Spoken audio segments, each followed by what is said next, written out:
What's up?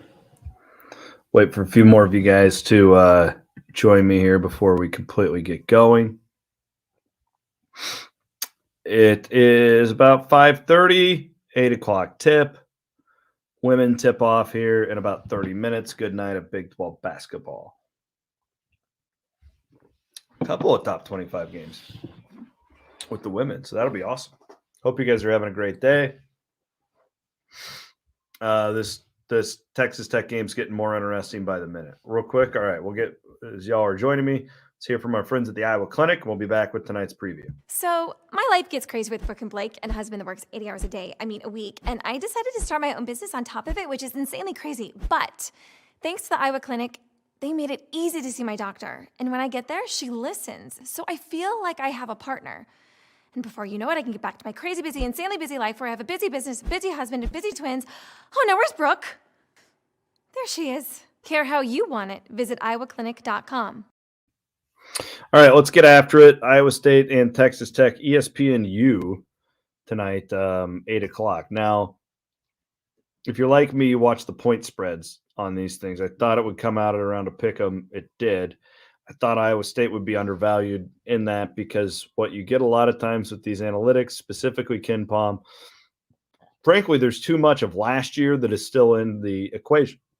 That will be disappearing here over the next couple of weeks. But if you look at the Manalytics, if you will, Iowa State has a better resume than Texas Tech. Much more proven basketball team so far this year, both with first-year head coaches.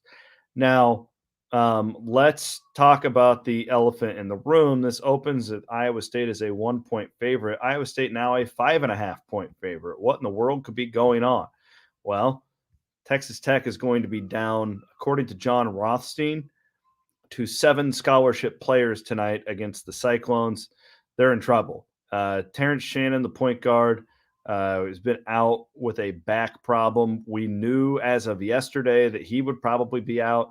But again, Texas Tech is down to 7 guys tonight, a bunch of injuries, and I'm assuming some COVID-related stuff is just impacting us everywhere around here. So, it's a super fluid situation. I would guess that point spread continues to move up in favor of Iowa State. But this is a big basketball game, and clearly Iowa State's catching a break tonight with the type of team it's going to get in Texas Tech with that many guys being out.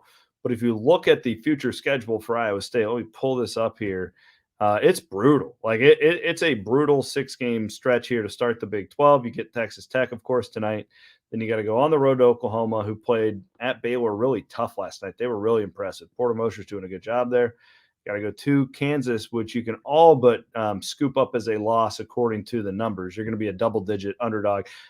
Maybe not. I think the analytics will move a little bit here over the next couple of games, but then you get Texas and you got to go to Texas Tech again. So this is a brutal stretch where you start 1-1, you'd feel pretty good. I want Iowa State to start 3-3 in the Big 12. If that could happen, I would feel really good about it. I agree with you, Matt. Oklahoma's way better than I thought that they were going to be.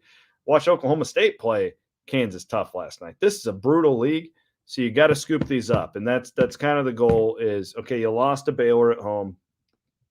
Really no shame in that. It's the best team in the country. It's one of the best teams I've ever seen go into Hilton Coliseum.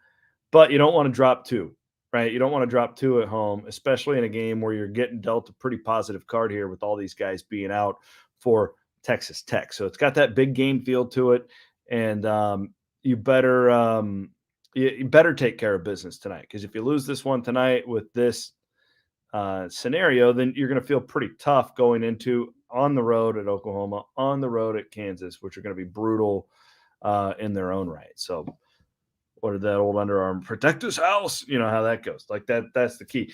Texas Tech turns the ball over a lot, and I think that's Iowa State's game plan. They're always ratcheting up intensity. Iowa State is. I think it's going to be another notch tonight, especially with Shannon out of the lineup. Texas Tech has had trouble at the point guard position when he's been out. That's the key to me. You turn Baylor over 19 times.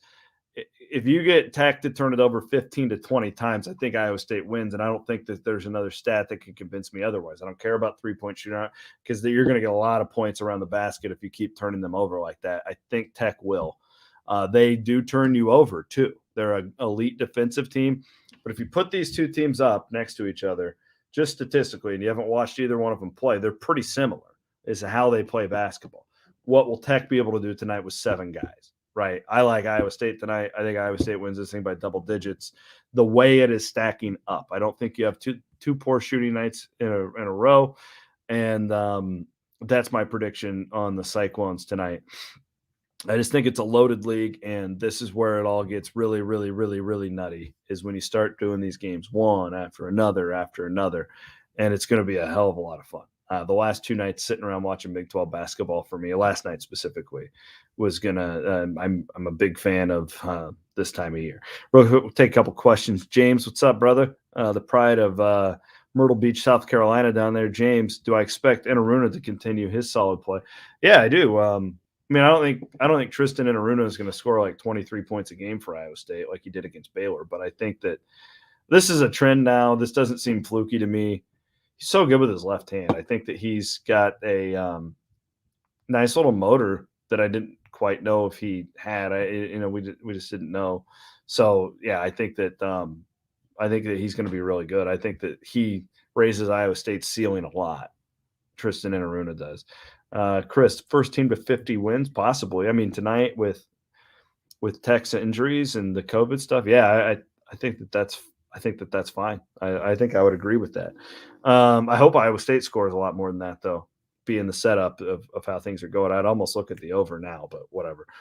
Chris, need a good game from Kalsher tonight, getting him going again. Totally agree. One thing I hate about like the modern culture, when a guy has a bad game, we're always like, oh, bench him. Now, Kelsher's been trending downward for a little bit now when it comes to offense, but he's still so good on defense. And we know he can score. We saw him hit 30 against Memphis. I called that game. It was incredible.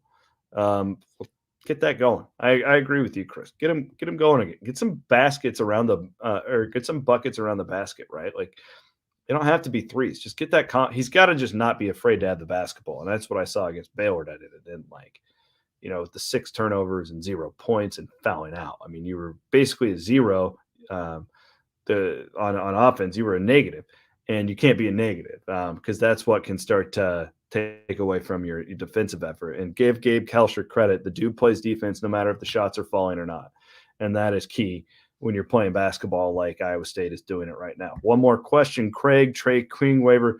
The Trey King will not play this year for Iowa State. This is a waiver for next year. He will not be eligible until second semester of next year.